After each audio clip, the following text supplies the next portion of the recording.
एक कहानी भ्रष्टाचार की। और ये कहानी पहले ही बता दूं बिल्कुल सच्ची है, झूठ से इसका दूर दूर तक कोई नाता नहीं है। ये किस्सा है मध्य प्रदेश में मौजूद वक्फ कमेटियों में मौजूद बड़े से भ्रष्टाचार का। भ्रष्टाचार भी कोई छोटा मोटा नहीं है। मैंने बड़ा सा क्यों कहा, पूरे 1000 करोड़ का भ्रष्टाचार है और ये सब चल रहा था कई सालों से। इसमें कोई एक किरदार भी नहीं है, इसमें शामिल थी हजारों वक्फ कमेटियां। ये लोगों को चूना लगाते थे और ऐसा चूना जो किसी को पता ही ना चले।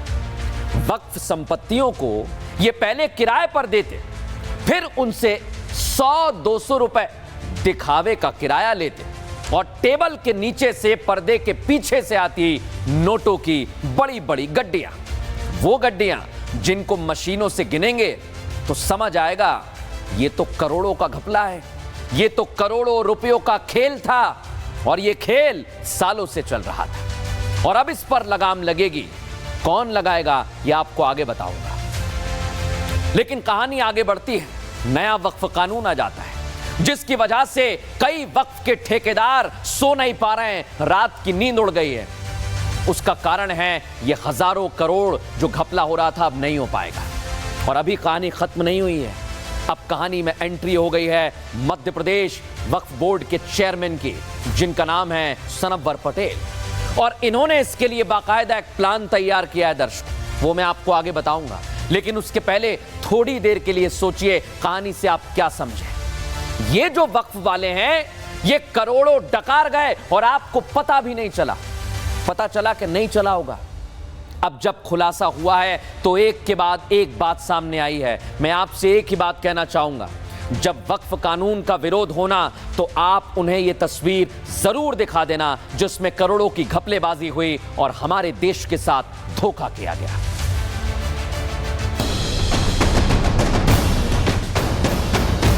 90% लोग वो थे जो वक्फ की इनकम को अपनी जेब भरने का काम करते थे। 20,000 रुपया एक दुकानदार से वसूल रहे हैं और 200 रुपया कमेटी को बता रहे हैं। निश्चित रूप से 1000 करोड़ से ज्यादा का घोटाला है। वक्फ की चादर ओढ़े भ्रष्टाचारियों को राष्ट्र सर्वोपरि में एक्सपोज कर रहे हैं। ये वो भ्रष्टाचारी हैं जो वक्फ के नाम पर करोड़ों रुपए सालों से डकार रहे थे और किसी को कानो कान खबर तक नहीं थी। लेकिन अब इनका भांडा फूट गया है, क्योंकि हमने जो कसम खाई थी उसी को ध्यान में रखते हुए आगे बढ़ रहे हैं और मध्य प्रदेश में चल रही वक्फ कमेटियों का भ्रष्टाचार अब सामने आ गया है। मध्य प्रदेश में करप्शन की पोल खुद एमपी वक्फ बोर्ड के चेयरमैन ने खोल दी है। वक्फ बोर्ड के चेयरमैन सनवर्र पटेल ने जब से नया कानून आया है तब से सख्ती बरतना शुरू कर दी है। जब धीरे धीरे परतें खुली तो सामने आया कि मध्य प्रदेश में 15,000 से ज्यादा वक्फ कमेटियां हैं और इनमें ज्यादातर कमेटियां भ्रष्टाचार में लिप्त हैं। करप्शन का आंकड़ा छोटा मोटा नहीं बल्कि 1000 करोड़ से ज्यादा है। ये रकम वक्फ कमेटियां सालों से अंडर द टेबल ले रही हैं, लेकिन अब ये अंडर द टेबल वाला खेल नहीं चलने वाला है। सबसे पहले आपको बताते हैं इस खेल का खुलासा कैसे हुआ। मध्य प्रदेश में 15,008 वक्फ कमेटियां हैं। इतनी कमेटियों को करीब 100 करोड़ सालाना मिलना चाहिए, लेकिन जो रेवेन्यू 100 करोड़ मिलना चाहिए था, जांच में वो 2 करोड़ तक नहीं पहुंचा। ये पैसा वक्फ के नाम पर नेतागिरी करने वालों की जेब में पीछे के दरवाजे से जा रहा था। कब से ऐसा चला रहा था और कितना बड़ा इस स्कैम का है? जब से वक्फ बोर्ड बना, 1954 वक्फ एक्ट आया, 1961 में मध्य प्रदेश का वक्फ बोर्ड बना, तब से लगाकर आज तक कभी भी मैक्सिमम खाते नहीं खुले, मिनिमम खाते खुले। अब हम 100% खाते खोलने की ओर जा रहे हैं और हजारों करोड़ रुपए का जो नुकसान हुआ है आम गरीब जरूरतमंद लोगों का, फलाई कामों का नुकसान हुआ है, उसकी अब हम भरपाई करेंगे। मोटा मोटा अगर देखें पिछले 20 साल में तो क्या 1000 करोड़ से ज्यादा का घोटाला है? निश्चित रूप से 1000 करोड़ से ज्यादा का घोटाला है। वक्फ कानून आने के बाद से पहले बंदरबाट का खेल सिर्फ कागजों पर हो रहा था, जो हकीकत से कोसों दूर था। अब सच सामने आया तो पूरे सिस्टम को बदलने की तैयारी हो रही है। सिस्टम जो कल तक वक्फ के लोग अपने हिसाब से चला रहे थे, अब वो सिस्टम बदल गया है। यानी अब भ्रष्टाचार की दुकान चलाने वालों की दुकान पर ताला लगना तय है। ये सिस्टम ऑफलाइन से ऑनलाइन हो गया है। कैसे, वो भी समझाते हैं। वक्फ कमेटियों को बैंक अकाउंट खुलवाना होगा। सारा लेन देन बैंक अकाउंट के जरिए ही होगा, जिससे जो ब्लैक मनी वक्फ के लोग डकार रहे थे, उस पाई का हिसाब ऑनलाइन होगा। इसके लिए एमपी वक्फ बोर्ड ने पूरी तैयारी भी कर ली है। 20,000 रुपया एक दुकानदार से वसूल रहे हैं और 200 रुपया कमेटी को बता रहे हैं। यह कमेटी बता रही है। तो अब ये बताइए कि एक दीवार के उस पार अगर 20,000 रुपया प्राइवेट दुकान से दुकानदार दे रहा है किराया, और वक्फ की संपत्ति तो 200 रुपया क्यों देगा? ऐसे सारे लोग जो ऊपर पैसा ले लेते थे, अपनी जेब भरने का काम करते थे, भ्रष्टाचार करते थे, उन सब पर इससे लगाम लगेगी। और जो पैसा हमारे पास आएगा वो पारदर्शिता के साथ आएगा, जवाबदेही बढ़ेगी, और जवाबदेही बढ़ने के साथ साथ जो पैसा आएगा वो सही काम पर खर्च किया जाएगा। वक्फ कानून देश हित में बना है, लेकिन कुछ लोग हैं जो अपनी सियासत और मजहबी दुकान चमकाने के लिए वक्फ कानून को दूसरी तरफ मोड़ रहे हैं, क्योंकि वो नहीं चाहते कि देश की गरीब जनता के सामने सच आए। लेकिन आने वाले चुनावों में वक्फ के नाम पर सियासी रोटी सेकने वाले मुसलमानों को बरगलाएंगे, और आपको इनके मंसूबों को समझना होगा, क्योंकि सरकार जो कानून लाई है वो गरीब मुसलमानों के लिए है, देश के लोगों के हित में है। वक्फ कानून भी उसी का हिस्सा है, ताकि जो वक्फ बोर्ड अभी तक किसी भी जगह जमीन पर अपना दावा ठोक देता है, बैकडोर से करोड़ों रुपए डकार जाता है, उस पर लगाम लगे। यही बात अब इन लोगों को रास नहीं आ रही है। एक कहानी भ्रष्टाचार की, और ये कहानी पहले ही बता दूं बिल्कुल सच्ची है। झूठ से इसका दूर दूर तक कोई नाता नहीं है। यह किस्सा है मध्य प्रदेश में मौजूद वक्फ कमेटियों में मौजूद बड़े से भ्रष्टाचार का। भ्रष्टाचार भी कोई छोटा मोटा नहीं है। मैंने बड़ा सा क्यों कहा? पूरे 1000 करोड़ का भ्रष्टाचार है, और यह सब चल रहा था कई सालों से। इसमें कोई एक किरदार भी नहीं है, इसमें शामिल थी हजारों वक्फ कमेटियां। ये लोग लोगों को चूना लगाते थे, और ऐसा चूना जो किसी को पता ही ना चले। वक्फ संपत्तियों को ये पहले किराए पर देते, फिर उनसे 100-200 रुपए दिखावे का किराया लेते, और टेबल के नीचे से पर्दे के पीछे से आती नोटों की बड़ी बड़ी गड्डियां। वो गड्डियां जिनको मशीनों से गिनेंगे तो समझ आएगा ये तो करोड़ों का घपला है, ये तो करोड़ों रुपयों का खेल था, और ये खेल सालों से चल रहा था। और अब इस पर लगाम लगेगी। कौन लगाएगा ये आपको आगे बताऊंगा। लेकिन कहानी आगे बढ़ती है। नया वक्फ कानून आ जाता है, जिसकी वजह से कई वक्फ के ठेकेदार सो नहीं पा रहे हैं, रात की नींद उड़ गई है।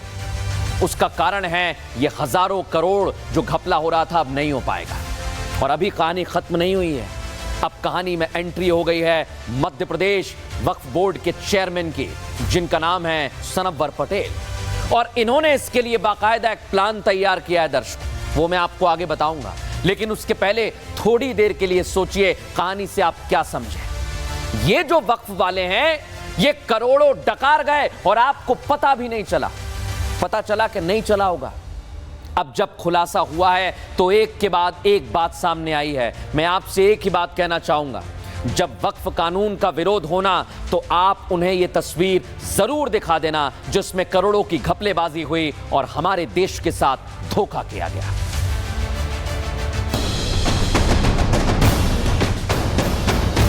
नब्बे % लोग वो थे जो वक्फ की इनकम को अपनी जेब भरने का काम करते थे।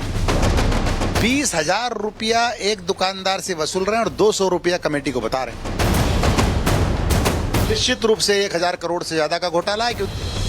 वक्फ की चादर ओढ़े भ्रष्टाचारियों को राष्ट्र सर्वोपरि में एक्सपोज कर रहे हैं। ये वो भ्रष्टाचारी हैं जो वक्फ के नाम पर करोड़ों रुपए सालों से डकार रहे थे और किसी को कानो कान खबर तक नहीं थी। लेकिन अब इनका भांडा फूट गया है, क्योंकि हमने जो कसम खाई थी उसी को ध्यान में रखते हुए आगे बढ़ रहे हैं और मध्य प्रदेश में चल रही वक्फ कमेटियों का भ्रष्टाचार अब सामने आ गया है। मध्य प्रदेश में करप्शन की पोल खुद एमपी वक्फ बोर्ड के चेयरमैन ने खोल दी है। वक्फ बोर्ड के चेयरमैन सनव्वर पटेल ने जब से नया कानून आया है तब से सख्ती बरतना शुरू कर दी है। जब धीरे धीरे परतें खुली तो सामने आया कि मध्य प्रदेश में 15,000 से ज्यादा वक्फ कमेटियां हैं और इनमें ज्यादातर कमेटियां भ्रष्टाचार में लिप्त हैं। करप्शन का आंकड़ा छोटा मोटा नहीं बल्कि 1,000 करोड़ से ज्यादा है। ये रकम वक्फ कमेटियां सालों से अंडर द टेबल ले रही हैं, लेकिन अब ये अंडर द टेबल वाला खेल नहीं चलने वाला है। सबसे पहले आपको बताते हैं इस खेल का खुलासा कैसे हुआ। मध्य प्रदेश में 15,008 वक्फ कमेटियां हैं। इतनी कमेटियों को करीब 100 करोड़ सालाना मिलना चाहिए, लेकिन जो रेवेन्यू 100 करोड़ मिलना चाहिए था, जांच में वो 2 करोड़ तक नहीं पहुंचा। ये पैसा वक्फ के नाम पर नेतागिरी करने वालों की जेब में पीछे के दरवाजे से जा रहा था। कब से ऐसा चला रहा था और कितना बड़ा इसे स्कैम कहें? जब से वक्फ बोर्ड बना, 1954 वक्फ एक्ट आया, 1961 में मध्य प्रदेश का वक्फ बोर्ड बना, तब से लगाकर आज तक कभी भी मैक्सिमम खाते नहीं खुले, मिनिमम खाते खुले। अब हम 100% खाते खोलने की ओर जा रहे हैं और हजारों करोड़ रुपए का जो नुकसान हुआ है आम गरीब जरूरतमंद लोगों का, फलाई कामों का नुकसान हुआ है, उसकी अब हम भरपाई करेंगे। मोटा मोटा अगर देखें पिछले 20 साल में तो क्या 1,000 करोड़ से ज्यादा का घोटाला है? निश्चित रूप से 1,000 करोड़ से ज्यादा का घोटाला है। वक्फ कानून आने के बाद से पहले बंदरबाट का खेल सिर्फ कागजों पर हो रहा था, जो हकीकत से कोसों दूर था। अब सच सामने आया तो पूरे सिस्टम को बदलने की तैयारी हो रही है।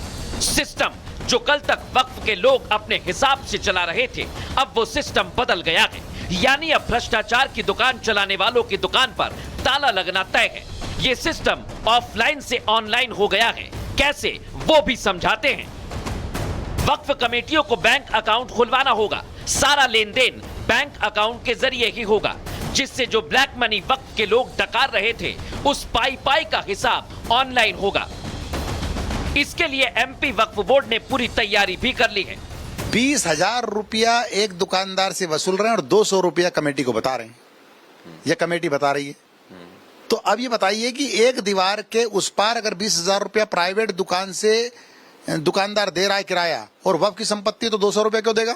ऐसे सारे लोग जो ऊपर पैसा ले लेते थे, अपनी जेब भरने का काम करते थे, भ्रष्टाचार करते थे, उन सब पर इससे लगाम लगेगी और जो पैसा हमारे पास आएगा वो पारदर्शिता के साथ आएगा, जवाबदेही बढ़ेगी और जवाबदेही बढ़ने के साथ साथ जो पैसा आएगा वो सही काम पर खर्च किया जाएगा। वक्फ कानून देश हित में बना है, लेकिन कुछ लोग हैं जो अपनी सियासत और मजहबी दुकान चमकाने के लिए वक्फ कानून को दूसरी तरफ मोड़ रहे हैं, क्योंकि वो नहीं चाहते कि देश की गरीब जनता के सामने सच आए। लेकिन आने वाले चुनावों में वक्फ के नाम पर सियासी रोटी सेकने वाले मुसलमानों को बरगलाएंगे और आपको इनके मंसूबों को समझना होगा, क्योंकि सरकार जो कानून लाई है वो गरीब मुसलमानों के लिए है, देश के लोगों के हित में है। वक्फ कानून भी उसी का हिस्सा है, ताकि जो वक्फ बोर्ड अभी तक किसी भी जगह जमीन पर अपना दावा ठोक देता है, बैकडोर से करोड़ों रुपए डकार जाता है, उस पर लगाम लगे। यही बात अब इन लोगों को रास नहीं आ रही है।